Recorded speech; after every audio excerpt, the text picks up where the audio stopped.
पास जा रहा हूँ और उनके साथ मैं देखूंगा। यहाँ में पार्टी ऑफिस जलाया गया है, अभी खुमुलुंग में भी पार्टी ऑफिस को तोड़ा गया है। मैं जाके वहाँ में सिचुएशन को स्टॉप।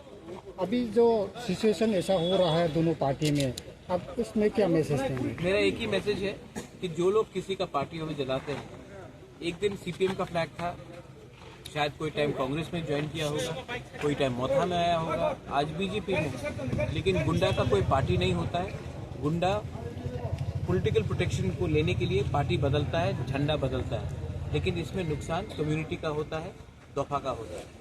वायलेंस करके अगर आप राजनीति करोगे तो नुकसान आप ही का होगा, क्योंकि अंत में पब्लिक को वायलेंस नहीं देखना है, उनको डेवलपमेंट देखना है, उनको उन्नति देखना है, उनका बच्चे का भविष्य को देखना है। तो मैं यही बात बोलना चाहता हूँ कि पॉलिटिकल प्रोटेक्शन के लिए कोई गुंडा पार्टी बदल ले और वो पार्टी के नाम में वायलेंस करे, पब्लिक उसको 2025-2026 में कभी एक्सेप्ट नहीं करेगा। ये पुराना त्रिपुरा नहीं, ये नया त्रिपुरा है। और नया त्रिपुरा में हमको डेवलपमेंट चाहिए, ना कि वायलेंस चाहिए, जो पश्चिम बंगाल, केरला और त्रिपुरा में होता है। वैसा रंग का वायलेंस से किसी को कुछ नहीं मिलेगा। ये ऐसा मिसक्रेंट लोगों को क्या एक्शन लेंगे आप? उनको तो अगर मेरे हाथ में डंडा हो तो मैं उनके अपने हाथ से उनको पीट के उनको जेल में डालूंगा, क्योंकि ये मिसक्रेंट उनका कोई पार्टी नहीं है।